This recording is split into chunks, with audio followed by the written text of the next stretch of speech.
Et ben nous voilà en direct pour ce live Instagram de Chef d'œuvre. Ravi de vous retrouver. J'espère que vous allez bien. Surtout que vous avez toutes et tous bien reçu vos coffrets. Et puis surtout que vous avez passé un bon week-end de Pâques qui était merveilleux ce week-end-là.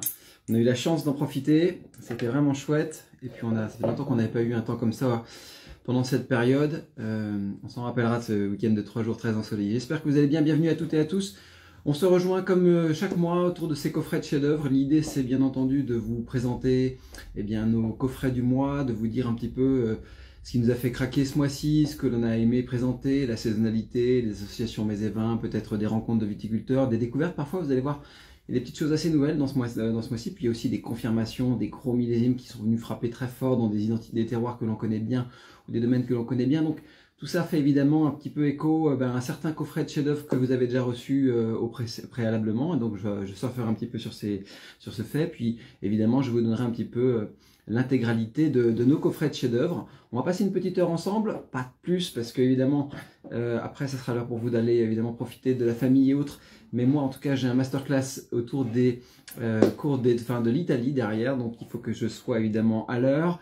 Sachez, pour ceux qui nous suivent évidemment dans ces ateliers, qu'il y aura plusieurs ateliers autour de la Bourgogne au mois de mai. S'il y a des Burgundy lovers parmi vous, eh bien sachez qu'on consacrera évidemment ces 3 masterclass à la Bourgogne. Voilà, donc bienvenue à toutes et à tous et bienvenue pour ce live autour des vins du coffret. Alors, on va commencer évidemment comme chaque fois avec les vins du coffret en route vers les étoiles. C'est les fondations de chef-d'œuvre. Je rappelle un peu ces fondations si c'est nécessaire, 3 instants de consommation, 3 plaisirs, 3 prix différents, des vins avec différents potentiels de garde également, une bouteille à l'improviste pour les soirées un petit peu sympathiques entre amis, pas trop compliqué, pas trop cher, une bouteille un petit peu plus sophistiquée peut-être pour aller chercher quelques plats à table et puis éventuellement les servir dans un contexte différent, et puis surtout après une bouteille, et là c'est important, de grand terroir pour aller parfois soit la garder et puis bien sûr l'emmener dans des conversations ultimes, ou alors aller chercher vraiment des grands plats de gastronomie et mettre son tablier Top Chef pour pouvoir lui faire honneur. Voilà, alors en ce mois de mai, de ce mois d'avril, pardon, de ce coffret de chef-d'œuvre, 3 plaisirs, 3 instants de consommation. On va parler de la ligotée qui fait vraiment son comeback de manière assez spectaculaire. On va en parler un petit peu en Bourgogne. Je vais vous expliquer pourquoi j'aime bien pencher sur la ligotée en ce moment et surtout pourquoi certains millésimes collent très très bien à ce genre de cépage. On est très loin de la ligotée, peut-être que certains d'entre vous ont connu dans le temps et surtout par le travail des vieilles vignes, le travail sur lit, tout ce qu'on arrive un petit peu à mettre en place sur ce cépage qui était un peu galvaudé avant le. On va partir en Allemagne aussi pour goûter un pinot noir. Franchement, c'est du printemps en bouteille. J'en parlerai en dernier parce que c'est le vin rouge, mais c'est vraiment magnifique. C'est une vraie découverte, ce domaine en Palatinate que vous allez pouvoir évidemment découvrir tout à l'heure. Un domaine très connu pour certains Riesling dans l'histoire des grands terroirs de l'Allemagne. Mais là, franchement, j'ai flashé totalement sur ce Pinot. Le millésime y est forcément pour beaucoup. 2019 est une année, on va dire, pour la France comme pour l'Autriche, comme pour l'Allemagne, vraiment remarquable. Mais ça fait partie des vraies révélations et surtout des vins qui, vous allez voir, collent parfaitement au printemps. Et puis on reparlera aussi de 2019 dans la Loire parce que ce 2019 de Tessa-la-Roche, vous allez voir, ceux qui l'ont en tout cas reçu dans leur coffret, vous allez voir que là on a poussé encore une fois le curseur du plaisir beaucoup plus loin que sur les 2014, 2016 ou 2018 qu'on a déjà présenté chez Chef-d'œuvre. Et là vous allez voir que c'est quand même quelque chose de très très très très solide. Je pense que c'est le plus grand vin que j'ai dégusté au domaine dans la décennie, clairement. Alors voilà, on va commencer cette petite vidéo autour de la ligotée. Premier secret de sommelier pour débuter cette soirée. Attention, vous avez tous peut-être vu que c'était un bouchon qui était un bouchon de diam. Alors les bouchons de diam, c'est vraiment bien parce que là, il n'y a pas de déviance, il n'y a pas de machin. Mais par contre, c'est un peu réducteur comme type de bouchon. Donc ce que je conseille tout de suite, pour ceux qui ont une petite carafe, c'est d'en passer un petit peu en carafe pour pouvoir en profiter. Et le temps que je présente, le vin sera épanoui comme une fleur. C'est vraiment sur les domaines qui travaillent vraiment sur le fil de la maturité, un petit peu comme la famille de Montilly, et puis qui derrière bouge comme ça, que si vous avez affaire à des vins qui sont comme ça un peu comprimés, avec ce genre d'obturation, tout à l'heure encore j'ouvrais des vins de 2020 de chez Ferret pour goûter le dernier, on sent que la mise récente plus le diam, ça fait pas de cadeau au vin, donc il faut vraiment qu'on aère un petit peu ces vins pour leur donner un petit peu de respiration. Une fois que c'est fait, on peut rentrer un peu dans la conversation. Alors la maison de Montilly, vous connaissez tous peut-être Étienne de Montilly, Alix, également. Peut-être que vous avez déjà dégusté les vins de l'icône, son papa, qui a été bien sûr rendu célèbre au-delà de Mondovino, mais surtout dans le cœur des amateurs de Pommard, Volnay, puisque c'est une propriété un peu iconique de la Côte de Beaune. Et cette propriété aujourd'hui, elle rayonne vraiment bien. Elle est à la fois propriétaire de très très belles vignes, mais elle a une petite activité également d'achat de raisins sur le côté. Et tout est mené évidemment dans les règles de l'art. Le bio est bien sûr une des préoccupations majeures de la famille, puisque 2005 a été la pierre angulaire de cette orientation. C'est aussi une famille qui a, on va dire, un patrimoine remarquable, c'est-à-dire qu'entre la Côte de Beaune, un petit peu de Vaune de vignoble sur Vaune également, avec une magnifique vigne de Malconsort, soit dit en passant, et puis également ce secteur un peu beaunois. Ils ont des très très belles parcelles sur les grèves, sur les Izy. Ils ont pas mal de très jolis vins également sur Puligny-Montrachet. Donc une vraie cartographie bourguignonne dans laquelle évidemment les amateurs peuvent évidemment trouver ce qu'ils aiment. Alors je vous parlerai le style des rouges dans cette présentation. Je vous parlais simplement des blancs. Les blancs sont évidemment ce qui nous intéresse aujourd'hui. Sachez que le profil des vins a toujours été vraiment comme ça, sur la salivation, sur la tension. Ça n'a jamais été des domaines qui ont fait des blancs trop riches, trop gras. Franchement, ce qu'on aime, c'est le fil conducteur. On a connu évidemment ce style-là quand Alix était avec Jean-Marc Rouleau. On a eu une véritable empreinte, en fait, entre guillemets, stylistique apportée dans les années 2000 par ces blancs. Et puis après, Brian, le chef de cave qui accompagne la famille de Monti depuis tant d'années, a continué évidemment. Donc c'est toujours des vins qui sont nés sur le fil, sur la fraîcheur, et qui travaillent également sur des fines réductions qui donnent évidemment des vins assez remarquables avec l'évolution. Alors je voulais vous parler un petit peu de la Ligotée, parce que la Ligotée fait son grand retour évidemment parmi les offres raisonnables de Bourgogne. Quand je dis raisonnable, je souris en même temps, puisque la Bourgogne étant évidemment ce qu'elle est, rare en termes de production, qui a connu plusieurs millésimes compliqués, une année 2021 qui a été sacrifiée totalement par le gel. Là les prix sont partis évidemment dans des stratosphères, et dans lesquels évidemment on risque de ne pas redescendre. Alors évidemment, on ne peut que comprendre évidemment la position de certains domaines, mais simplement notre métier, nous, en tant que sommelier, c'est bien sûr de vous emmener vers de nouveaux plaisirs, de montrer aussi ce qui existe parmi, on va dire, les nouveautés dans la Ligotée, puisqu'il y a ce mouvement assez fort mené par pas mal de viticulteurs connus en Côte de Beaune, et puis Sylvain Pataille aussi, donc qui sont en train de pousser, les aligoteurs, ils sont en train de pousser avec Thibault Liger-Belair par exemple, sont en train de pousser ce cépage pour le rendre encore plus évident. D'abord, c'est un excellent prisme des terroirs, c'est la première chose qu'il faut savoir sur les Ligotée, à condition qu'on maîtrise son rendement, parce qu'il peut produire jusqu'à 2 fois plus de raisins que le chardonnay. Donc ça, c'est la première chose. Si vous achetez des Ligotée, choisissez des vieilles vignes, choisissez des gens qui travaillent avec des rendements maîtrisés, et vous aurez des Ligotée de haut niveau. La deuxième chose, c'est aussi le soin que l'on apporte à ces Ligotée. C'est très important que, évidemment, les vendanges soient faites à la main, que tout ça soit travaillé évidemment dans l'esprit d'un joli blanc de Bourgogne, avec des vrais élevages, avec des vrais temps de repos, voilà, et puis surtout que les rendements soient adaptés évidemment, et que tout ça forge évidemment des vins très identitaires, avec une forme de relais sensoriel assez intéressant pour ceux qui aiment la fraîcheur, pour ceux qui aiment évidemment le peps, et puis qui aiment les vins qui ont une belle constitution également, un relais de qualité derrière les chardonnays d'appellation régionale. Donc là, on va déguster un Bourgogne à Ligotée donc de la maison. L'idée, c'est bien sûr que vous puissiez d'abord faire plaisir avec ce genre de vins qui sont, avouons-le, relativement simples, assez appréciables jeunes, mais surtout qui sont de plus en plus appréciés par les vrais amateurs de Bourgogne. On a pas mal évidemment d'euphorie aujourd'hui autour de ce cépage, et il y a même des personnes qui poussent le jeu à le faire vieillir, à l'attendre un petit peu en cave.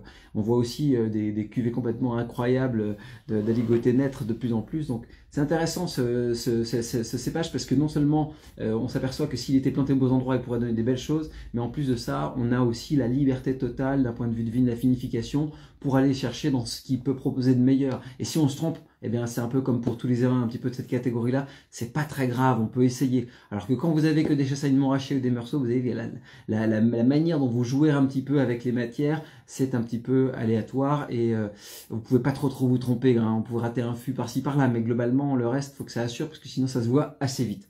Donc voilà pour la petite introduction. Alors l'idée, c'est bien sûr que vous puissiez découvrir dans cette période-là la Ligotée dans ce qu'il a de plus, on va dire, printanier, frais. C'est un 2019. 2019, rappelez-vous de ce millésime, c'était une année, mine de rien, assez chaude, un été de mois de juillet relativement écrasé par le soleil. Il avait fait 43 dans le sud de la France. Ça, je peux vous assurer que vaut mieux être un aligoté qu'un chardonnay hein, quand il fait des étés comme ça, parce que l'aligoté, il supporte pas mal les maturités assez hautes comme ça. Le chardonnay, son acidité plonge très vite. Alors, moi, j'aime bien dans ces années où c'est comme ça, où il y a un petit peu de matière et de concentration. Les cépages qui ont un peu plus de fraîcheur, c'est mon goût personnel. Alors évidemment, quand les chardonnays avaient du sel et de la concentration magnifique comme ceux qu'on a connus en 2019, on s'incline. Hein, il y a vraiment de la magie dans 2019, toute région confondue. Mais en tout cas, on notera que sur les 3 vins qu'on va déguster du millésime aujourd'hui, puis il y en aura d'autres, vous allez voir, c'est quand même un niveau très impressionnant. Mais pour revenir un petit peu à cette vendange, elle a produit peu, les raisins étaient assez concentrés, avec beaucoup de sels minéraux, avec beaucoup d'acidité, avec de l'acidité bonne en relief par rapport à la concentration naturelle des raisins. Et on a pu aller chercher un petit peu ces cépages aligotés assez loin dans sa maturité, quand il était bien doré. Donc ça c'est intéressant, puisque évidemment, comme c'est un cépage qui est un petit peu plus... qu'il faut attendre un petit peu plus pour avoir un véritable rendu de saveur et de concentration aromatique, beaucoup plus que le chardonnay en tout cas, eh bien il est intéressant évidemment d'avoir ça en tête. Alors 2019 scie parfaitement à ce genre de millésime, enfin ce genre de cépage évidemment, pardon, et surtout les millésimes un petit peu chauds qu'on a connus, qui s'enchaînent, sont vraiment au service de l'expression de ce cépage. Je ne dirais pas la même chose sur des millésimes plus froids comme 2013, 14, où finalement en Bourgogne, on a campé un petit peu dans des justesses de maturité où les vins étaient un petit peu tranchants. Donc voilà pour cette introduction. Alors je vais vous en parler rapidement de cette aligoté 2019 de chez De Monti. L'idée c'est que vous puissiez évidemment vous plonger dedans, et puis surtout de bien comprendre que c'est un bébé encore qui vient à peine de se réveiller, parce que là on vient de sortir de son écrin et de le mettre un petit peu en carafe. Mais moi ce que j'ai beaucoup aimé à la première dégustation de cette aligoté, eh bien c'est sa sincérité, sa pureté aux notes des fruits de verger, le côté pomme de verger, un peu pomme rainette, le caractère poire fraîche, agrumée, avec un petit peu de craie derrière. On sent qu'il y a un petit peu de fleurs blanches qui viennent se coller un petit peu à l'ensemble. C'est relativement agréable, ça sent un petit peu les fleurs de printemps et ça vient un petit peu chatouiller comme ça les narines, avec finalement pas mal de plaisir. C'est assez spontané. Et moi j'avais bien aimé cette lecture-là. Ensuite, vous allez voir que quand vous allez aérer un petit peu, puis surtout que vous prendrez un petit peu en bouche, il y a un très léger couvert, un très léger élevage. Il va comme ça un petit peu tapisser, apporter du gras, apporter une petite connotation de fruits à coque, de petites choses comme ça qui vont se coller à l'univers intrinsèque du cépage. Et vous allez voir que c'est très intéressant parce que ça lui donne une dimension un petit peu gastronomique, et ça apporte finalement un petit peu de confort, un peu de cocooning aux papilles, ce qui est très agréable évidemment.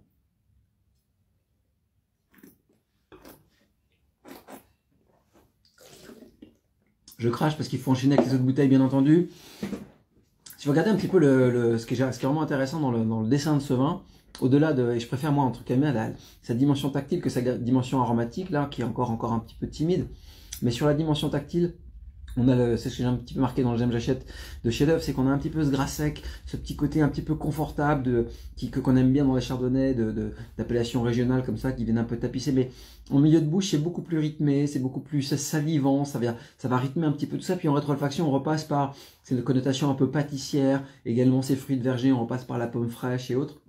Et donc ça apporte beaucoup de sensualité et à la fois de salivation à cette aligoté, pour finalement lui donner, avec la concentration des 2019, une vraie allonge gustative. On n'est pas juste dans l'aligoté plaisir un peu salivant, etc. Salut les gars, on s'en va. C'est quand même là beaucoup plus sympathique quand évidemment quand on a une vraie concentration. Et je pense que 2019 est un petit peu bien sûr lié à ça. On a cette concentration naturelle des extraits secs dans les 2019 qui font que on a à la fin, même sur les aligotés comme ça, beaucoup plus d'allonge gustative. On aura peut-être un petit peu moins cette sensation sur 2020, même si parce que 2020 avec un petit peu plus de rendement peut-être sur les blancs, mais globalement ce qui est intéressant c'est d'avoir en fait tous ces messages qui sont relativement préservés. Alors voilà, premier vin de cette sélection, donc un aligoté que j'ai adoré, puis que je trouve évidemment très intéressant, d'abord pour sa proposition intrinsèque tactile, vous l'avez compris, mais surtout après par rapport au rapport prix-plaisir. C'est important d'en parler, puisque évidemment la Bourgogne des terroirs de Côte d'Or, et particulièrement même sur les appellations Bourgogne-Côte d'Or et autres, ça commence à monter beaucoup plus. Là vous avez quand même un relais assez intéressant, et moi ce que j'aimerais simplement vous inviter à faire, c'est à mesurer un petit peu cette bouteille dans son potentiel de demi-garde, c'est-à-dire c'est bon maintenant, mais sincèrement je pense que avec ce genre de millésime et autres, on peut s'autoriser de jouer sur 2-3 ans pour aller chercher encore un peu plus de complexité au bouquet, peut-être sortir de cette mini phase de réduction qui est un petit peu là sur le bouquet que vous avez certainement à l'ouverture, mais qui, si vous l'avez carafé un petit peu comme moi, vous donnera évidemment beaucoup plus de sensations et surtout beaucoup plus de relief. Et donc, si vous amenez cette bouteille à table, ou si vous l'amenez, vous la projetez un petit peu, je pense que vous pourrez faire quelque chose de vraiment très chouette. Moi, j'adore évidemment les grandes recettes assez classiques, bourguignonnes avec. J'adore travailler un petit peu les escargots, les persillades, des choses comme ça. C'est très intéressant. Évidemment, faut aimer, mais moi, j'aime beaucoup tout ce qui est un petit peu beurre persillé, aillé, etc. Donc ça fonctionne très très bien. Les gourmandises bourguignonnes sont toujours au rendez-vous avec ce genre de plaisir. Jouer avec les chèvres, très important. Moi j'aime beaucoup travailler les chèvres en entrée. Vous pouvez travailler les chèvres, les herbes fraîches, les petites connotations comme ça un peu agrumées que vous pouvez aller chercher dans un râpé d'agrumes, de cédra ou des choses comme ça qui peuvent faire le lien évidemment. Vous pouvez aussi chercher peut-être quelque chose d'un peu plus végétal, peut-être une gelée d'herbes, des petites choses comme ça avec un caractère un peu marin. Alors ça peut être évidemment en fonction de votre sensibilité et de vos goûts, mais moi je pense que vous voyez un cœur de saumon gravlax avec une gelée d'herbe et autres, un bel aligoté comme ça avec un gel de citron, ça pourrait étirer un petit peu les matières, ça pourrait faire quelque chose de très très chouette pour aller évidemment dans la saisonnalité de cette période d'avril où finalement on aère un petit peu les assiettes, où on va chercher un petit peu plus de végétal, on va chercher évidemment parfois quelques connotations. On peut tenter sur quelques asperges blanches le mariage, ça peut marcher, hein. J'ai déjà fait le tour, mais il faut évidemment que le condiment soit un petit peu en lien. Moi j'aime bien quand il y a une petite mousseline un peu onctueuse, donc la ligotée peut répondre un petit peu à ça, à mousseline sur des asperges blanches avec pourquoi pas un peu d'agrumes à l'intérieur, ça peut faire un très joli strike avec cette bouteille là. Mais voilà, vous l'emmènerez pas non plus voilà, au contact d'un plat d'immense concentration gastronomique, c'est pas du tout son intérêt. Ce qui compte vraiment dans cette bouteille, c'est qu'elle vous donne du plaisir, de la spontanéité. Et surtout, pensez bien à ça, c'est important, hein, surtout quand, je le rappelle pour ceux qui nous ont pris un petit peu en live, quand vous avez des bouchons comme ça, qui sont des bouchons diam, qui ont tendance un petit peu réductrice et que vous avez des gens qui vendangent un peu sur le fil, pensez à carafer un petit peu vos blancs, ça va les élargir et ça va surtout mettre les bouquets beaucoup plus en exergue que cette première sensation que vous avez eue tout à l'heure. Très très belle bouteille. Alors, évidemment, quand on surfe sur 2019, on vous présente évidemment le deuxième vin du coffret. Je vais parler du blanc, après j'enchaînerai sur le pinot noir d'Allemagne. L'idée, c'est bien sûr que vous puissiez... Alors là, ça a été vraiment... Quand j'ai goûté chez moi, j'ai flashé, mais vraiment flashé. Pourtant, c'est pas la première fois que, évidemment, on le met dans un coffret, mais je voulais absolument la saluer simplement le millésime, quoi. Enfin, franchement, moi, je me suis acheté un Jéroboam de ça. J'ai trouvé ça tellement démentiel que je me suis pris le plus gros format qui existait possible au domaine pour qu'on puisse garder cette empreinte-là et surtout l'avoir évolué longtemps. Parce que ça l'a, autant bien sûr tout le monde connaît Tessa-la-Roche, peut-être cette propriété qui a fait, avouons-le, depuis 2014, une progression assez spectaculaire sur sa venière et qui possède bon aussi certains des plus beaux spots de l'appellation, donc c'est aussi logique qu'on attende en tout cas d'un domaine de ce niveau autant de netteté, aussi autant de plaisir. Et moi je voulais simplement souligner ici l'alignement des planètes, c'est-à-dire Tessa-la-Roche qui, je pense, est avec son équipe au sommet de son art, qui a vraiment compris ce qu'elle voulait faire aujourd'hui, l'alignement du millésime qui est vraiment merveilleux, et puis surtout ce terroir de la Roche-aux-Moines qui, évidemment, pousse les murs dans tous les sens. Là.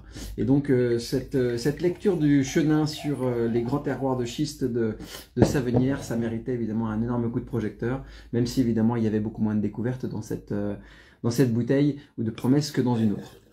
Alors, ce que vous allez pouvoir découvrir dans ce Roche-aux-Moines, c'est évidemment la présence des schistes, le côté un petit peu fumé, le caractère silex frotté, cette dimension un petit peu voilà, minérale omniprésente de ces terroirs de schiste, qui puis également va vous amener avec le bouquet, vous allez voir, sur des nuances de plantes aromatiques, de caractère un petit peu, vous savez, plantes médicinales. Ça, c'est vraiment le chenin de Savenière. Ça nous amène toujours un petit peu sur ça. Mais ce que j'aime bien dans le fil conducteur que Tessa-la-Roche nous offre ici, c'est le fait que, bon, d'abord, on n'est pas sur un domaine qui fait la malolactique, donc on reste vraiment sur le caractère hyper tendu, hyper salivant.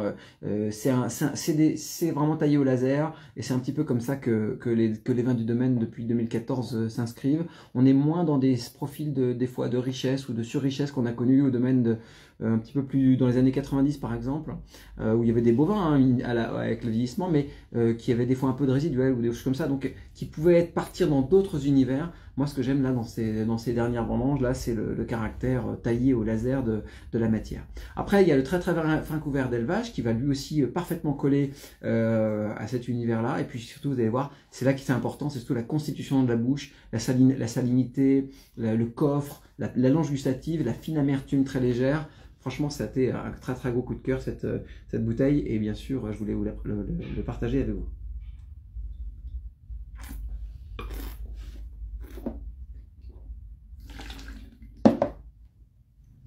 Alors, vous voyez, ce qu'on reproche souvent au chenin dans Savenière, c'est son caractère dur, jeune. Des fois, c'est un peu austère, des fois, c'est un peu irrévérencieux. On sent que des fois, le schiste qui amène de l'amertume, et des fois, il y a les muscles, et puis des fois, il y a le gras, etc. Là, franchement, tout est hyper aligné. On a le gras sec naturel, on sent que c'est hyper racé. On a le sel minéral, on a l'acidité. Le calibre est très très bon, on n'a pas d'amertume comme d'habitude. J'ai même réussi, et ça c'est la petite anecdote qui va faire sourire Mathieu, à lui faire apprécier, parce que Mathieu qui travaille avec moi chez Chef d'Œuvre, il déteste les chenins un petit peu trop austères comme ça de Savenière. Et moi je lui dis tiens, je l'ai mis à l'aveugle, et franchement ça a été aussi pour lui une révélation. Donc voilà, je pense que c'est le millésime 2019 qui permet peut-être à ceux qui veulent rentrer un petit peu dans la conversation avec les vins de Savenière en jeunesse. Je parle pas évidemment des vieux millésimes qui charment immédiatement et qui ont voilà ce pédigré de terroir incroyable et qui ont ce coffre incroyable des grands vins. Mais ceux qui veulent faire connaissance avec Savenière sur des terroirs racés en jeunesse, je pense que le 2019 est un millésime vraiment fait pour ça. Parce qu'il y a beaucoup de choses dans ce millésime qui a évidemment à la fois du charme et de la signature et de la griffe. Donc ça c'est vraiment important d'en parler. Et surtout de dire, bah, ce qui me semble vraiment important, c'est que là, on a entre la qualité de l'élevage, la sensation de chair, de gras, de concentration, de ponctuation un petit peu minérale. Franchement, cette bouteille, elle m'a fait vraiment planer. Et je vous invite à regarder la persistance aromatique de ce vin, qui tire beaucoup de salive, avec beaucoup d'arômes, beaucoup de sensations, qui dépasse les 10-12 secondes. Hein. Donc on a affaire bien entendu à un vin terroir de haut pédigré. Et alors ce qui est marrant, c'est que vous voyez là, je la sers pas tout à fait fraîche. Je pense que c'est une bouteille qu'il ne faut pas servir trop froid. Hein. Ce Roche aux Moines, il est tellement bien construit, il a tellement évidemment de matière et de concentration qu'il faudra évidemment aller le chercher autour de 12, 13, 14 degrés. C'est là que vous aurez le plus de sensations par rapport au moment où vous l'ouvrez, si vous l'ouvrez en jeunesse. Alors évidemment, ce genre de vin, ça vieillira très bien. Là, on a affaire à un millésime qui est tellement incroyable que finalement, 2019, clairement, pour les 12 prochaines années, sans problème, dans une cave classique, dans une cave froide, ça pourra aller bien au-delà. Hein. Et donc, voilà, deuxième coup de cœur en blanc de ce mois. Donc, 2 blancs, 1 rouge ce mois-ci. Le mois d'après, on reviendra sur 2 rouges, 1 blanc. Hein, pour ceux qui se posent la question. Les coffrets chef-d'œuvre sont très équilibrés sur les couleurs et les blancs et les rouges. On pense toujours qu'il y a plus de blanc que de rouge, mais en fait, non, c'est simplement mathématique.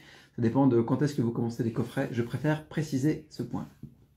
Alors, troisième coup de cœur, et puis là, bah, bien sûr, là, on vous plonge clairement dans le printemps. L'idée, c'était vraiment ça a été une vraie découverte. Franchement, d'abord, j'ai découvert avec les importateurs de vins du monde qui nous ont fait déguster ça ici chez Chef d'Œuvre, avec quelques amis sommeliers. C'était vraiment très sympa comme moment.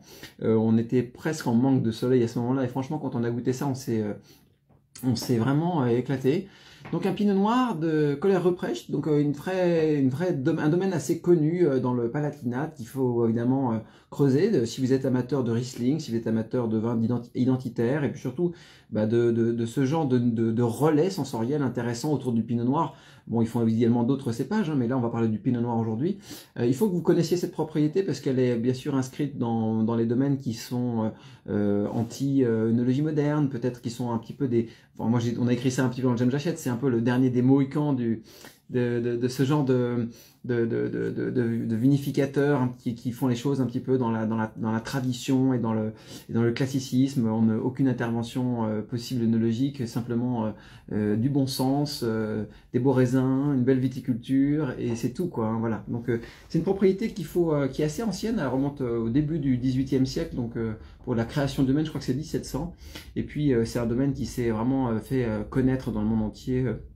On va dire sur les 50 dernières années, puisque le propriétaire, il y a un domaine, il y a Bernd Filippi, qui a été la personne qui a fait connaître cette propriété. Lui, il était un grand vinificateur qui travaillait pour le domaine et qui a fait connaître la propriété, bien sûr, pour les Riesling. Ils ont un grand terroir qui s'appelle le Zomagen, qui est assez connu dans le pédigré des terroirs de haut pédigré d'Allemagne.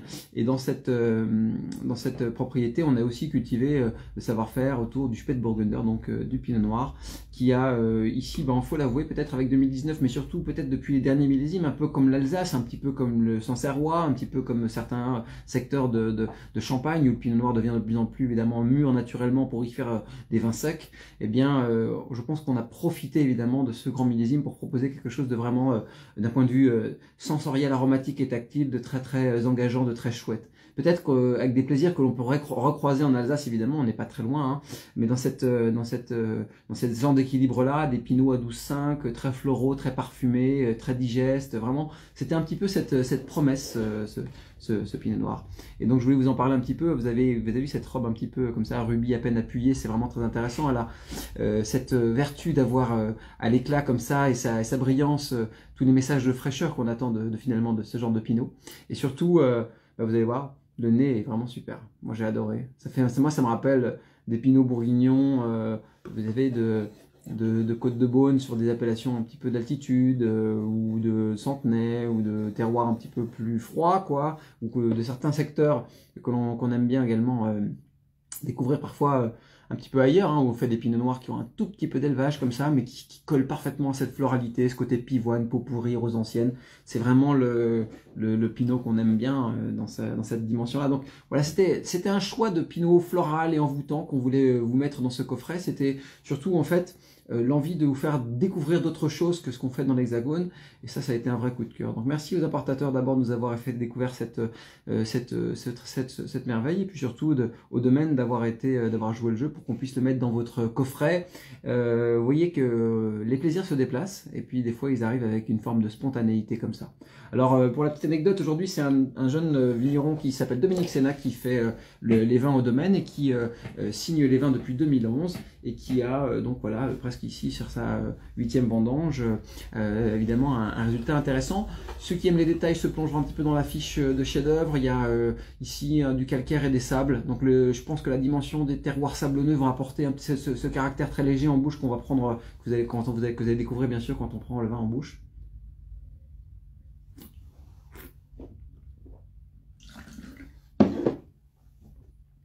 Ça pinote, ça claque la petite cerise amarienne en bouche, là, la petite cerise à noyau, c'est acidulé, bouquet de fleurs liquides qui revient en rétro-olfaction, il y a du rythme, ça fait 12,5.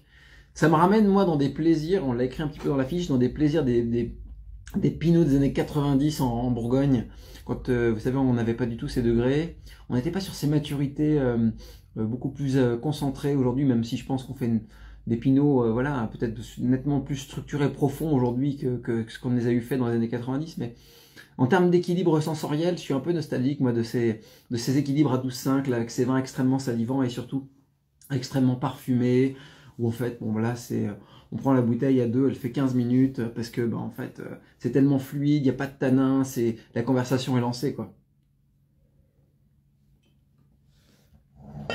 Magnifique. J'adore cette bouteille. Ça, j'espère, enfin, pour ceux qui aiment boire du vin, plus que ceux qui préfèrent boire que d'en parler, je peux vous assurer que ça, c'est d'une efficacité redoutable, et surtout un propre plaisir de dingue. Enfin, franchement, quand on paye ça moins de 20 € chez un caviste, avec un pinot de ce niveau-là, je ferais goûter ça de 3 vignerons bourguignons parce que c'est quand même important qu'ils sachent que ça existe.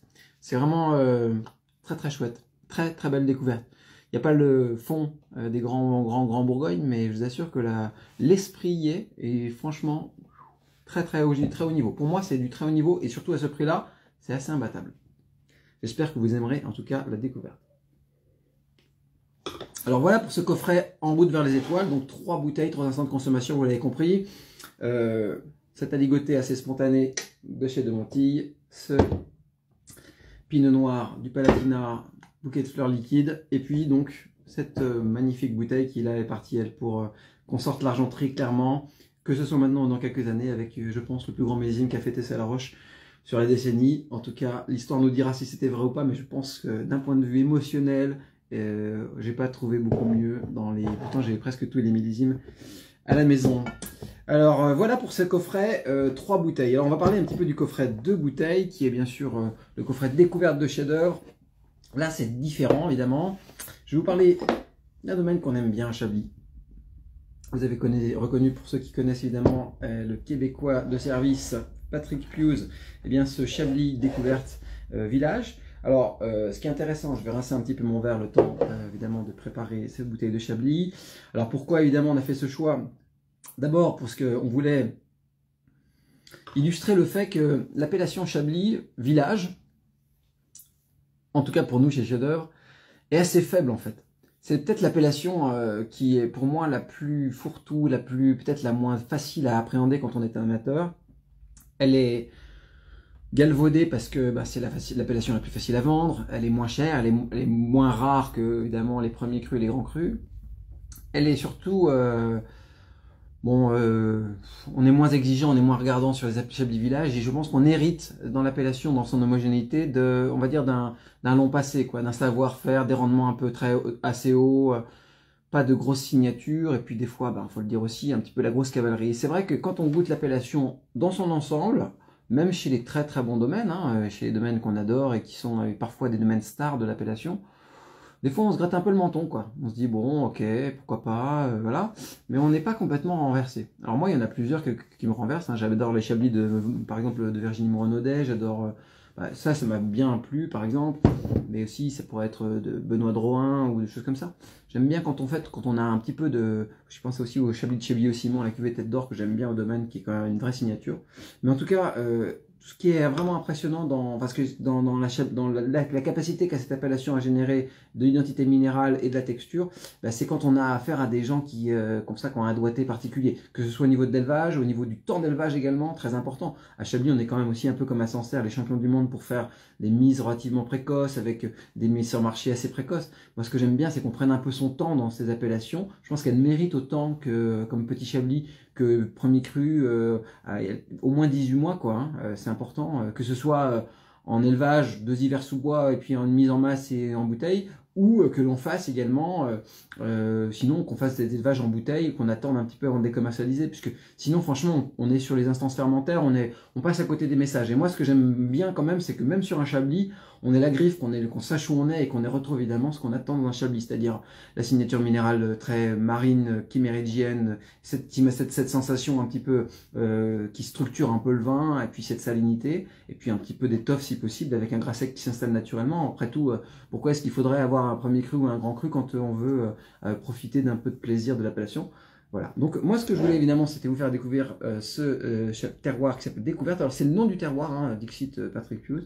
Mais si vous avez eu la chance d'aller dans sa petite cave qui est juste voisine de celle de Devissa, dans la maison, vous pourrez découvrir beaucoup d'autres premiers crus. Il vinifie en fait, il n'a pas de terroir Patrick Pius, il vinifie des raisins. Donc ça c'est une particularité du domaine. Peut-être ça posera également les questions de l'ère que l'on traverse. La Bourgogne du XXIe siècle, c'est plus trop ceux qui pourront se payer évidemment ces terroirs. Merci Théo, magnifique. En tout cas, ce qui est intéressant, c'est de voir que on peut faire des très grands vins d'identité et d'émotion, pas forcément en étant propriétaire des vignes. À l'époque, c'était presque un gros mot d'acheter du raisin en Bourgogne. Aujourd'hui, c'est presque naturel, parce que d'abord, on peut plus s'offrir forcément les terres. Alors, si on a les vignes en fermage, c'est super, mais quand c'est pas le cas, il faut quand même pouvoir faire quelque chose. Et le négoce est en train d'évoluer, je pense. On le fait de plus en plus haut de gamme. D'ailleurs, ça se voit dans les cours des raisins, qui sont complètement délirants depuis quelques années, et qui nous permettent évidemment de réfléchir à un autre modèle que celui qui a existé dans la Bourgogne, et qui permettent évidemment d'avoir un certain rayonnement. Alors, moi, ce que j'aime bien, c'est qu'il y ait évidemment des grands vinificateurs ou des gens qui impriment un petit peu par leur style ces appellations et qui leur donnent évidemment un peu plus de relief que sur simplement ce qu'on a souvent tendance à trouver évidemment. Alors ce 2019, millésime concentré, très dense, très puissant, à Chablis peut-être un petit peu plus porté par le soleil que le reste de la Bourgogne, je trouve, mais quand même avec du fond, il n'y a pas que du soleil à Chablis. Mais je pense que je préfère le millésime plus frais dans ce secteur-là. Je pense que le dernier grand millésime à Chablis, vraiment qu'on ait connu, c'était 14, alors là franchement 14 à Chablis, c'est mortel de chez mortel. Tous les vignerons que j'ai avec qui j'ai déjeuné ou mangé, ou m'en diront c'est vraiment le millésime qu'on rêve de reproduire à Chablis. Et je pense que c'est vraiment intéressant. Alors, j'ai une question, je répondrai là. Oui, bien sûr, le live sera mis en ligne sur le compte Instagram de Chef d'Œuvre, comme tous les mois. Enfin, si je me plante pas avec la manipulation, mais normalement, ça devrait le faire. J'ai pas trop bu encore, donc ça devrait le faire. Alors, revenons à notre Chablis découverte. Petite note de la robe, vous avez vu cette robe dorée là? C'était assez mûr, hein, c'était assez doré et assez intense. Dans la cave chez Patrick Pius, on utilise des vieux fûts, beaucoup de fûts, mais des vieux fûts. Hein, merci Théo de commenter, il y a effectivement les terroirs de Chiché qui sont magnifiques au domaine. Il y a surtout des premiers crus, que moi j'ai bu des premiers crus à tomber. Et puis alors ce qui est marrant, c'est que Patrick Pius, quand vous allez dans la cave, bon globalement vous goûtez plein de vieux millésimes. Vous goûtez rarement les vins du millésime. Parce que pour lui, c'est des vins de temps, il a raison. Clairement, les grands vins de Chablis, c'est un peu comme les très grands terroirs de Sancerre, il faut les attendre. Et je pense que ce genre de messages-là, on les martèle pas assez, donc il faut vraiment aller attendre ces territoires-là. Même dans la Chablis Village, je pense qu'un peu de temps, ça fait du bien, ça donne de la patine et ça donne vraiment de la signature et de la griffe. Mais en tout cas, on goûte pas mal de vieux millésimes au domaine. Par contre, quand il s'agit de les acheter, c'est plus compliqué, sachant que beaucoup des vins du domaine partent à l'export. Alors, dans le verre, éclat de roche, vous allez voir, on est vraiment sur le caillou. Le caillou, le fruit derrière est relativement net, précis. Ça rappelle un peu, on va dire, la poire macrassane, le caractère, la pomme poire très frais, mais pas trop dominant. Moi, je suis vraiment, c'est vrai qu'il y a vraiment une vraie griffe de minéral, sensation de pierre à fusil, ce côté un peu, voilà, éclat de cailloux frotté là qu'on a. Évidemment, c'est la signature qu'on va avoir beaucoup plus sur le calcaire en bouche avec beaucoup plus de salinité, mais au nez comme ça, si vous penchez un petit peu derrière, vous tomberez sur une très longue, mais très légère, très léger couvert lactique. Normal, c'est du chardonnay. On a ce caractère un petit peu fruit à coque, très gentil, qui vient tranquillement comme ça transpirer un petit peu ce caractère minéral coquillage. Et c'est vrai que l'accueil est très sympathique, effectivement. Théo, merci de commenter. En tout cas, vous aurez dans le fond du verre un peu d'éclat de roche, de fruits blancs, de notes qui vont vous emmener tranquillement comme ça sur les petites touches d'oléagineux, de petits fruits secs, de petites choses comme ça. Très léger couvert, de pots de cacahuètes, de choses comme ça qui sont un petit peu, vous savez, ces cacahuètes qu'on épluche là, qu'on mange comme ça. Il y a ce petit léger couvert aromatique derrière. Et puis, ben, finalement, ça sent très bon. Hein. Voilà.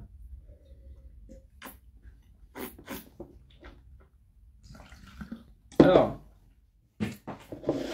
que veut-il attendre d'un bon Chablis? D'abord, qu'il y ait un peu de longueur. Personnellement, le côté flotteux de l'appellation Chablis Village m'énerve un peu. Souvent, on n'a pas de coffre, on n'a pas vraiment d'allonge gustative. Là, je trouve qu'il y a un peu d'entrée, il y a un peu de volume naturel. Bon, le millésime est comme ça.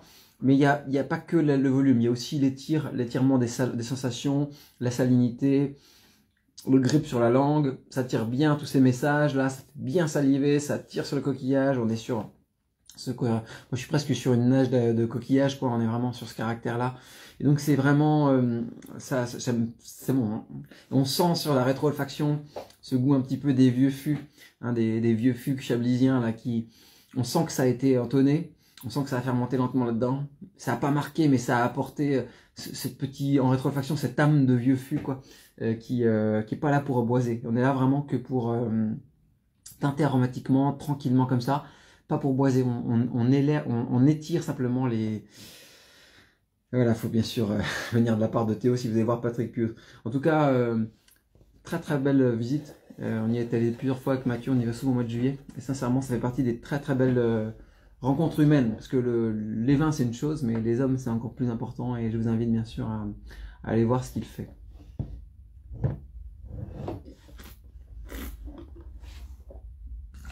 Alors quand on a ça évidemment en bouche, qu'on est au printemps, les chèvres frais, un petit peu comme les chenins tout à l'heure, hein, on pouvait vous le ligoter très bien. Vous pouvez travailler bien sûr tout ce qui est un petit peu marin, ceux qui ont envie de s'ouvrir un plateau d'huîtres évidemment, c'est un mariage d'amour, on le sait. Mais si vous voulez pousser un peu plus loin tout l'univers des coquillages, si vous avez ça en cave, c'est un boulevard. hein, tout ce qui est couteau, tout ce qui est un petit peu coque, des spaghettis à la vongole, vous faites un chablis comme ça chez Pius un vendredi soir en famille, je peux vous assurer que vous serez pas malheureux. Hein. Donc il faut évidemment penser à tout ça, penser à mettre du relief un petit peu agrumé également dans les préparations, ça va donner un peu de peps. Moi j'aime bien que sur les plats sur lesquels on apporte ce genre de vin, on apporte également du rythme et de l'agrume et des choses comme ça aux préparations, et puis surtout que vous ayez aussi en tête que ça peut affronter un petit peu des jus, des marinades, parfois des petites choses comme ça. Donc allez chercher aussi les poissons marinés, les cuissons, moi j'aime bien les cuissons vapeur, les choses comme ça, pas trop quand il y a le rôti, le beurre, etc. Je trouve qu'il y a d'autres grands vins pour ça. Moi ce que j'aime bien c'est le... Ou alors il faut que ce soit un petit beurre d'algue, vous voyez, un petit beurre d'algue de chez Bordier comme ça, là, sur une petite tartine de pain grillé, et puis dessus vous mettez 2-3 petits coquillages, hop c'est parti, là vous avez votre verre de Chablis de chez Pius, et là franchement vous n'êtes pas très loin du paradis, c'est là qu'il faut aller chercher évidemment un peu de subtilité. Jouer évidemment aussi sur, là encore, le végétal, les infusions, les choses comme ça qui peuvent également être très intéressants sur le contraste un petit peu frais et aromatique, des aromatiques de printemps de ce Chablis et de chez Pius. Mais en tout cas, c'est aussi un joli vin d'apéro. Moi j'aime bien voir les vins pour ce qu'ils sont aussi. Et c'est pour ça que je crache pas. Voilà pour ce premier vin. Alors le deuxième, je ne vais pas le représenter parce que je l'ai présenté déjà dans les vidéos d'avant pour ce coffret découverte, puisqu'on parle évidemment de Fabien Jouve, avec ce Cahors délicieux, enfin un Cahors 21e siècle, hein, ce Cahors qui est évidemment une forme de redécouverte, donc ça s'appelle La Roque, c'est 2020. Ce que j'avais bien aimé, ce qu'on avait souligné avec Mathieu, c'était évidemment cette empreinte nouvelle, un petit peu des Malbec, beaucoup plus énergique, beaucoup plus juteuse, peut-être moins tannique et peut-être moins structurellement orientée que ce qu'on avait fait dans le temps.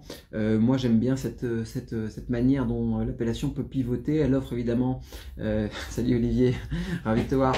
Ce que j'aime bien évidemment dans les nouvelles versions évidemment de Cahors, c'est qu'on arrive comme ça un petit peu à rendre l'appellation un peu plus accessible aux jeunes, mais tout en gardant évidemment une forme d'énergie, une forme de sensation. Il y a des vrais... ils travaillent tout en parcellaire à la bourguignonne, c'est vraiment intéressant. On arrive à avoir finalement des vins très parfumés et assez digestes dans une appellation où finalement on a le stigmate souvent des tanins un peu denses, des boisés des fois un petit peu des années 90 qui ont finalement fini par disparaître et autres.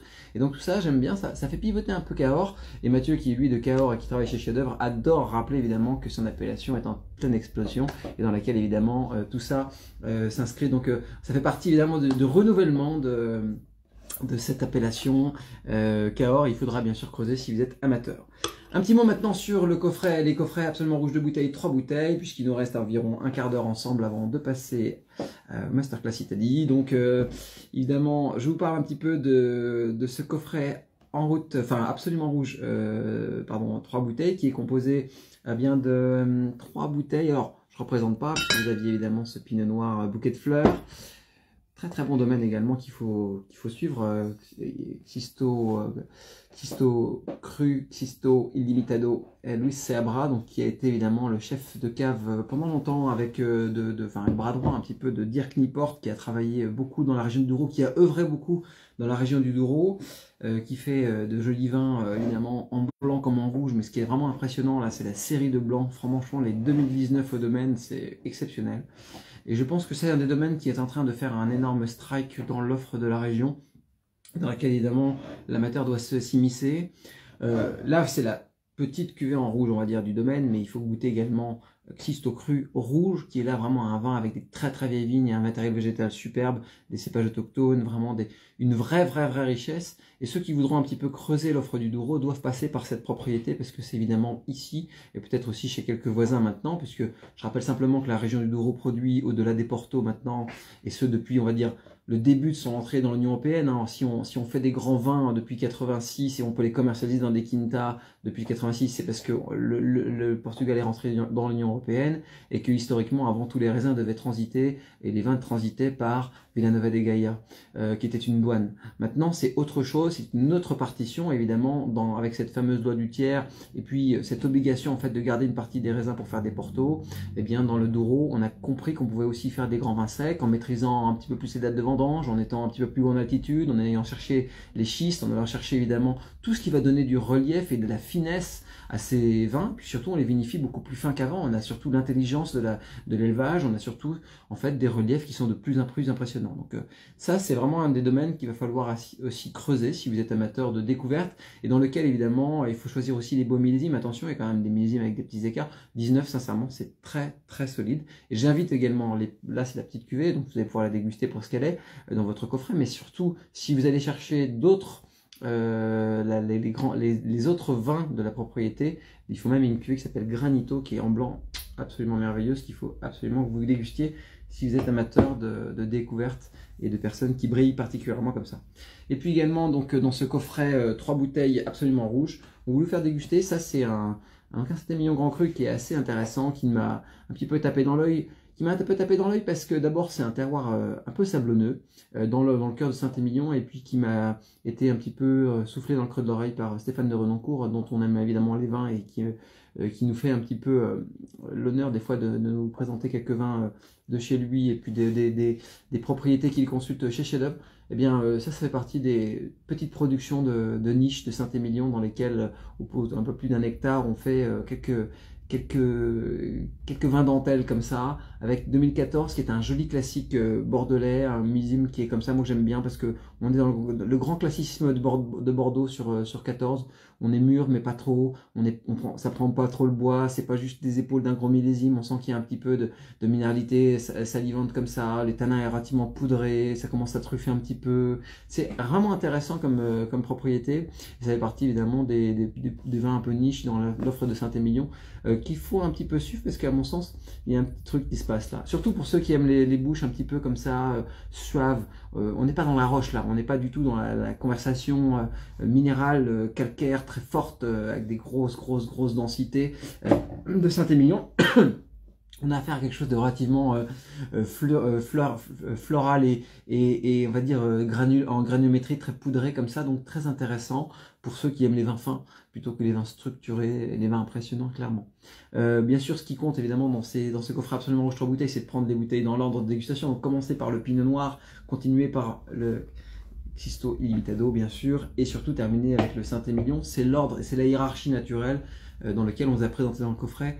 Si vous faites l'inverse à table, ça risque d'être compliqué, surtout derrière le Saint-Émilion, de revenir par exemple au Pinot Noir allemand, même si on peut l'apprécier pour ce qu'il est. Voilà, alors je continue un petit peu cette présentation des coffrets et je vais bien sûr le terminer bientôt. L'idée c'est bien sûr qu'on puisse vous dire ce qu'on a imaginé dans le coffret absolument rouge de bouteilles.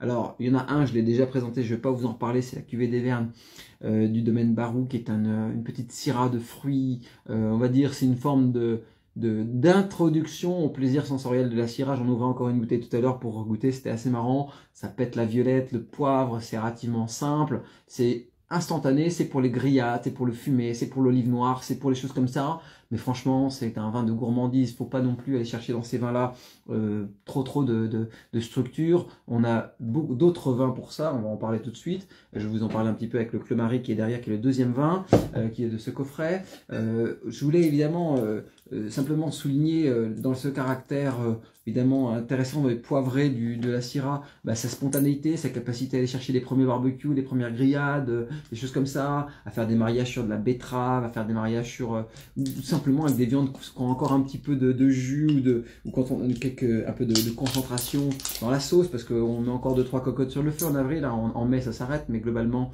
on peut encore se permettre ce genre de choses là. Et donc si vous cuisinez des plats de famille comme ça, simples, dans un moment simple de décontraction, vous serez certainement ravi par cette cuvée qui a été, on va dire, un coup de cœur de spontanéité comme ça, avec le millésime 2020 qui est intéressant, parce que sur les syrahs, je trouve qu'en dans la partie nord-rhodanienne de la vallée du Rhône, on est vraiment, sur la partie nord-rhodanienne, pardon, on est vraiment revenu sur des équilibres qui me rappellent plus ce qu'on avait, vous savez, sur 2016 ou autre. C'est chaud, mais c'est pas les millésimes 17, 18, 19 où on a plus de puissance alcool ou autre. On a, je pense, beaucoup plus d'élégance naturelle dans les 2020, surtout sur Croix Hermitage par exemple, où je trouve que là on a vraiment renoué avec la signature des vins du Rhône Nord. Et donc je pense que c'est intéressant d'avoir ça en cave pour ce genre de plaisir. Deuxième vin, évidemment, vous connaissez tous de Christophe Pérusse, le Colmary, cette fameuse cuvée Simon. Je vais vous en parler un petit peu. Là, évidemment, dans ce coffret, on ne met pas souvent dans ce coffret découverte de bouteilles des vins de longévité ou de garde. Mais là, c'était, je voulais simplement illustrer, c'est 2019. Ce qui est important, c'est de comprendre aussi ce qu'il y a un grand millésime de constitution dans le Languedoc, parce que ça, clairement, c'en est un. C'est pas un vin pour les copains à claquer comme ça à l'apéro. C'est un vin qui se prépare, qui est un vin qui se carafe. C'est un vin qui est, vous allez voir, plein d'épices, d'une fine réduction, qui est très très profond, qui va vous plonger dans plein de choses. Ça sent très bon, d'ailleurs, là, je suis en train d'en parler, mais globalement, ça fait partie de ces... tout le monde connaît évidemment le Colmary, je ne vais pas vous présenter cette propriété, vous aurez tout le loisir de le faire sur le site de Chef-d'œuvre. Il y a pas mal de détails qui sont inscrits depuis la création du domaine, les années 90, les années 2000, et puis aussi voilà, cette envolée, on va dire, de notoriété avec le reste du Languedoc, faut le dire, et les terrasses du Larzac. Mais globalement, le Pic Saint-Loup a été évidemment un moteur par sa fraîcheur, par l'équilibre de ses vins, et puis surtout par son alignement des planètes, hein, consommateurs prêts à payer un peu plus cher, des grands vins qui naissent et qui sont bien élevés, etc. Bref. Et puis des beaux millésimes qui se sont succédés, donc tout ça a été évidemment très intéressant à suivre. Et puis le Languedoc fait partie clairement, et surtout sur ces terroirs-là et ce genre de cuvée, d'une alternative incroyable à ce que Châteauneuf a proposé à une époque, ou peut-être d'autres appellations. Dans cette catégorie de prix, je parle bien entendu. Hein. Donc pour les amateurs de vins qui ont du sens, qui ont du goût, qui ont de la puissance, un peu d'épices, et surtout une forme de classe naturelle en bouche aussi, c'est ce qu'on va chercher dans le Pic Saint-Loup, je pense que cette cuvée boxera assez fort. Oh là là, vous allez voir. Donc ça vous plongera dans le petit fruit noir dense, la myrte, la mûre sauvage, le caractère épicé, chocolaté, un point de feuilles de menthe également sur le fond du verre, avec vous allez voir la sucrosité suggérée au nez, mais une classe naturelle en bouche qui est superbe.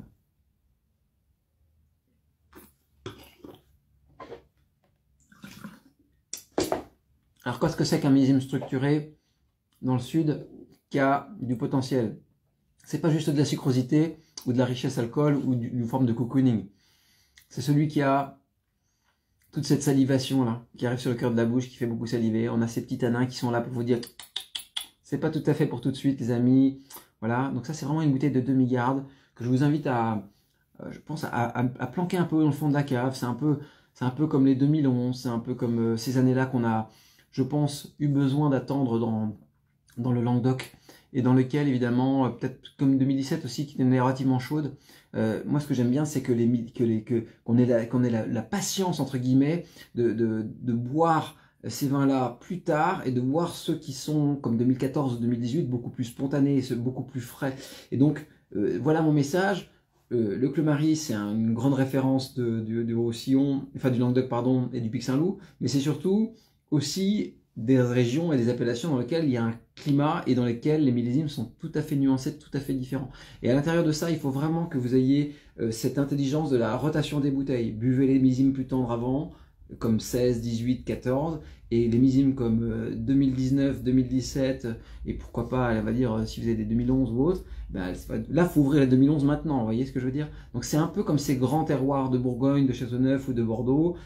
Quand vous êtes sur une grande année, avec toute cette concentration naturelle des éléments et un peu de classe naturelle, il ne faut pas hésiter à les faire vieillir. Franchement, c'est une erreur de penser que les vins du Languedoc se boivent uniquement sur la spontanéité. Ils sont absolument merveilleux quand on sait les attendre.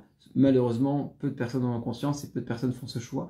Moi, je pense qu'il faut vraiment, et particulièrement sur les terroirs d'altitude, là où des acidités, les pH et les concentrations sont différentes, il faut bien sûr jouer avec les millésimes. Voilà pour ce message, je pense qu'il est passé. J'ajouterais simplement aussi que dans cette région, pour une trentaine d'euros, vous payez quelque chose de très très bien constitué. Là, vous payez l'entrée de gamme dans d'autres. Donc voilà, avis évidemment aux amateurs. Je terminerai simplement cette présentation avec le coffret terroir de légende. Alors terroir de légende, c'est 2 bouteilles, 2 grands terroirs, souvent 2 plaisirs vraiment totalement différents. Des fois, il y a un vieux millésime, des fois il y a des millésimes qui se recoupent. Là, on va reparler de 2016. 2016, rappelez-vous de ce millésime. Miraculeux dans son homogénéité nationale sur le territoire en France, mais miraculeux in fine. C'était le millésime de tous les contrastes. Hein. Franchement, je pense qu'on n'a jamais eu des viticulteurs qui ont transpiré autant que dans les vignes de 2016 avec le gel. Rappelez-vous, dans certains secteurs, la Bourgogne particulièrement, on a eu cette pression fongique qu'on n'a jamais vue à ce niveau. Au mois de juin, il a plu tout le mois de juin, c'était l'enfer dans les vignes. Et puis surtout après, on avait cette arrière-saison, enfin cet été, où qui finalement a fait naître des grands vins. Franchement, si je fais 2016, c'est grand. Il n'y en a pas beaucoup dans certains secteurs, mais c'est très grand. Et on a mis le Riesling Grand Cru Hengst 2016 de la famille Jossmeyer, qui est donc franchement un énorme pétard. Enfin, j'en ai rebu une bouteille il n'y a pas très longtemps, c'est un truc de fou.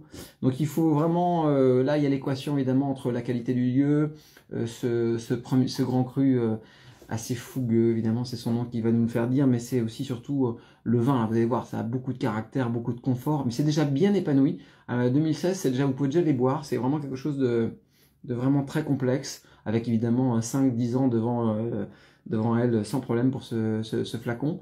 Donc ça c'est le premier vin de Terroir de Légende, et le deuxième, ça a été évidemment aussi, bon là il faut quand même noter 2016 pour ce qu'il est aussi en Toscane. Toscane 2016, attention les yeux, là on n'a pas déconné. Tinto Vagino, tout le monde connaît Laura di Colabiano, cette propriétaire incroyable de cette micro-propriété ferme, on va dire, qui est située tout près de Lucques. Je vais l'ouvrir parce que franchement ça me démange trop. Et vous en parlez 2-3 minutes. Il me reste 3 minutes pour vous en parler. Grande bouteille de Toscane. Là franchement, moi j'ai plongé direct dedans. Bien sûr, tout le monde connaît le millésime pour ce qu'il est à Montalcino, à Chianti, ou pour les Sangiovese en général. Mais là c'est pas que les Sangiovese, donc ce qui est intéressant c'est bien sûr de voir l'homogénéité du millésime partout où il est né. Dans le Piémont aussi, grande année. Franchement 2016, pour l'Italie, c'est très haut. Et ça a fait des très grands vins, clairement. On s'en rappellera de ce millésime. Et moi j'ai craqué complètement quand on a dégusté ce 2016 du domaine qui, vous allez voir, pour ceux qui ont la bouteille à la maison, une forme d'homogénéité tactile, sensorielle, avec des parfums, des tanins élégants, des sensations salivantes, du bouquet, le bouquet est tombé par terre. Oh la vache. L'élevage est magnifique. C'est à peine trop extrait, c'est floral mentholé, c'est... Ben voilà, j'ai soif. Merci Jacques. Je suis ravi en tout cas de t'avoir donné envie de boire, j'espère que c'est pareil pour les autres. Mais en tout cas, ça les amis, c'est un pétard monstrueux. Vraiment un truc de fou. Moi, d'ailleurs, on va l'ouvrir après là. On va la servir après pour ce masterclass italique qui va commencer dans 30 minutes. Chez Chef d'œuvre, on mettra des petites photos. En tout cas, ce qui est vraiment beau dans les 2016 en Toscane, c'est la capacité qu'ils ont à faire passer beaucoup de puissance avec cette franche assurance fraîcheur, la qualité des tanins et surtout derrière, la classe. La classe dans les tanins, ça c'est vraiment important. C'est peut-être le plus important, je pense, dans un millésime. Quand on voit 2019 par exemple pour les rouges en Bourgogne, c'est un grand millésime dans son homogénéité clairement. Mais ce que j'adore moi dans 2019, c'est en général par exemple en Bourgogne, c'est la qualité tactile des vins. Tous les rouges sont fins, gracieux, élégants et autres. Et donc, je préfère plus les vins qui font vibrer par leur finesse que par leur structure. Voilà, c'était un petit peu le mot de la fin. Donc, ravi d'avoir partagé ce live avec vous. C'était évidemment l'idée de présenter, comme chaque mois sur ce live Instagram de Chef d'œuvre, eh bien, les plaisirs qui comme vous voyez, se déplacent, des fois passent de secteurs bien connus à d'autres. On a souligné pas mal la qualité incroyable de 2019 ce soir. On a souligné évidemment le retour de certains cépages, le potentiel à venir des territoires allemands avec ce pinot noir vraiment remarquable qu'il faut évidemment avoir dans le coin de l'œil quand on aime les rapports prix-plaisir délicieux, mais surtout après ce genre de choses là.